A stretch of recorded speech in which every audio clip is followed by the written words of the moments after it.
Hallelujah. प्रभु के नाम को महिमा मिले। ये एक और शुभ दिन हमारा परमेश्वर ने हमें प्रदान किया है। हमारा परमेश्वर हमें जितना दिन देता है, ये प्रत्येक दिन हमारे लिए आशीष का दिन रहेगा। यीशु मसीह के नाम से आप सबको प्यार भरा नमस्कार। स्वागत है इस कार्यक्रम में। आज की रोटी प्रार्थना करें। स्वर्गीय परमेश्वर, हम फिर से प्रार्थना करते परमेश्वर हमारे समसृष्टियों के लिए। अनेक लोग दुख और मुसीबतों में परमेश्वर आप उनका सुधि लेंगे। प्रभु जी, अनाथ और गरीबों के सुधि लेने वाला परमेश्वर, हमारा प्रार्थना का उत्तर आप प्रदान करेंगे।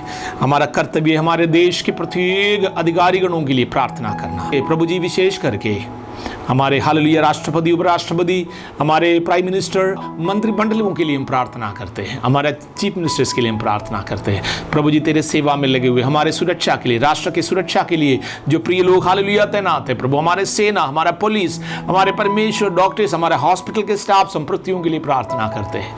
जितने प्रियों ने हालेलुया प्रार्थना मांगे हैं, जो दुख में, मुसीबतों में, आज के दिन परमेश्वर जिनके जीवन में खुशी नहीं है, कई लोग अपने हालेलुया व्यापार के नुकसान, व्यापार में नुकसान होने के कारण प्रभु जी हालेलुया तनाव में, हम उन्हें याद करते हैं। हमारे देश पर कृपा करें, हमारे हालेलुया पर करुणा करें परमेश्वर। आपको हम महिमा देते हैं। वास्तव में आज आप हमसे बातचीत करेंगे, आप हमसे बातचीत करेंगे परमेश्वर। धन्यवाद हो यीशु मसीह के नाम से, आमीन। आज के मनादी के लिए हम एक वचन पढ़ेंगे। दूसरा तिमोथी दूसरे अध्याय के 12वीं पद। यदि हम धीरज से सहते रहेंगे तो उसके साथ राज्य भी करेंगे।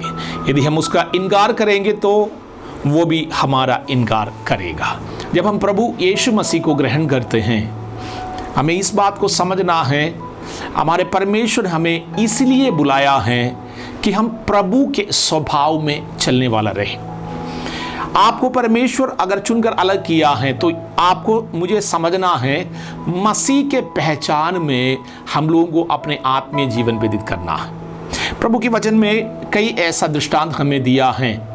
एक विश्वासी के जीवन, एक धर्मी व्यक्ति का जीवन किस प्रकार होना चाहिए। सबसे प्रथम आमीन हालेलुया तीमुथियुस की पत्री में पौलुस इस प्रकार कहता है, तुम दुख उठाने वाला रहे। मसीह के साथ जब हम दुख उठाते हैं, इसलिए हमारे प्रभु यीशु मसीह हमारे लिए दुख उठाया। इस बात को नहीं भूलिएगा। हमारे तमाम प्रकार के दुख, कष्ट, क्लेश हमारे प्रभु यीशु मसीह अपने ऊपर उठाकर क्रूस पर मृत्यु सहा। परमेश्वर के लोगों के लिए प्रभु का इच्छा है कि हम दुख उठाए। जब हम दुख उठाते हैं, इससे हमारा जीवन परिपक्व हो जाते हैं। दुख इसलिए आपके जीवन में नहीं आते हैं कि हम बर्बाद हो जाए, नष्ट हो जाए। इसलिए परमेश्वर अनुमति देता है कि हम और नए रीति से एक उत्तम आमीन आत्मीय जीवन व्यतीत करने वाला रहे, अनुभव का जीवन व्यतीत करने वाले रहे। हम अय्यूब के बारे में प्रभु की वचन से जानते हैं। अय्यूब के जीवन में जिस प्रकार के दुख को आया है, उतना किसी के भी जीवन में नहीं आया। एक ही दिन में उनके 10 संतान मर गया। एक ही दिन में उनके सारे धन संपत्ति सब कुछ नष्ट हुआ। एक ही दिन में उनका शरीर में कई प्रकार की बीमारियों से वो ग्रसित हुआ। उसके बाद भी वो कहता है कि प्रभु ने दिया, परमेश्वर ने लिया, उसके नाम के मुबारक हो। हमारा पर्व यही है, एक आत्मीय से दुख उठाने के कारण आत्मीय स्थिरता लोगों के जीवन में आता है। दूसरा है, नुकसान सहने के लिए प्रभु ने आपको चुना है। नुकसान सहने के लिए प्रभु के वचन में हम लोग एक दृष्टांत देखता है। पौलुस नाम का एक परमेश्वर के चुना हुआ व्यक्ति, एक प्रेरित, वो बंदीगृह में जब बंद थे, उनका जानने वाला फिलेमोन नाम के एक व्यक्ति को एक खत लिखता है। फिलेमोन का एक दास किसी प्रकार के गुनाह के कारण जिस बंदीगृह में पौलुस थे उधर वो भी पहुंच गया, वो भी कैदी हो गया है।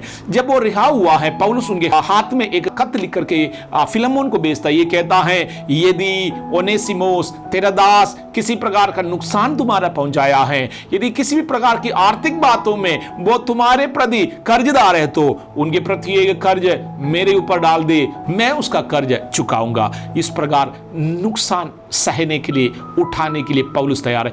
प्रभु यीशु मसीह का पहचान है। प्रभु यीशु मसीह स्वर्ग की महिमा को छोड़कर इस जगत में आया है। प्रत्येक हमें से प्रत्येक मानव जाति के लिए नुकसान उठाया है। इसलिए पिता ने भी उन्हें हालेलुया स्वर्ग और पृथ्वी का अधिकारी बनाया है। प्रभु के वचन में तीसरा एक हालेलुया विषय इस प्रकार लिखा है, परीक्षा में स्थिर रहना। आपको इसलिए बुलाया है।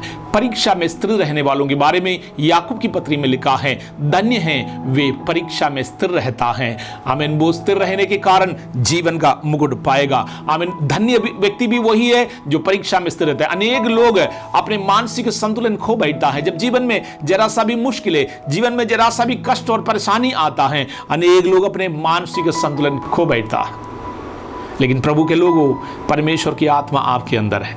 हम लोगों को प्रार्थना करने, प्रभु हर परिस्थिति में स्थिर रहने के लिए, जब मेरे जीवन में परीक्षा आता है, स्थिर रहने के लिए मुझे एक विशेष अभिषेक दे। आखिरी में प्रभु ने आपको इसलिए बुलाया है कि आप निंदा उठाने वाला हो।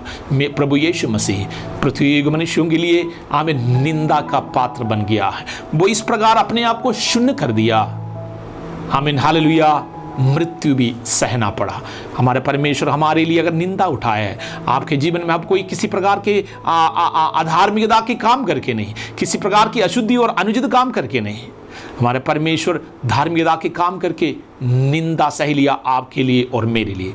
आपका बुलाहट है। आपको प्रभु ने इसलिए चुना है कि हम निंदा सहने वाले बने रहे। आनंद काल के स्वर्ग में बड़ी प्रतिबल देने वाले 4 चीजें यही है। एक है मसीह होकर आप कष्ट सहे, मसीह होकर आप नुकसान उठाए, मसीह होकर आप परीक्षा में स्थिर रहे, मसीह होकर यीशु मसीह के कारण निंदा और अपमान सहे। यही आपके जीवन में बहुत आयत के प्रतिबल लाएगा। आज का दिन परमेश्वर आपको जिस बुलाहट के साथ बुलाया है उसमें आपको कामयाबी दे, स्थिर रहे। आमीन। प्रभु को आनंदित करने वाला, प्रभु को महिमा पहुंचाने वाले एक विश्वासी के रूप में आप उभर आए।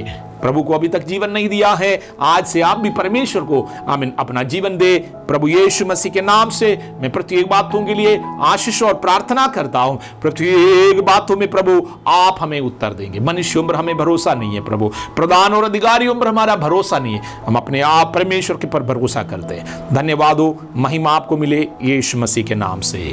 आमीन।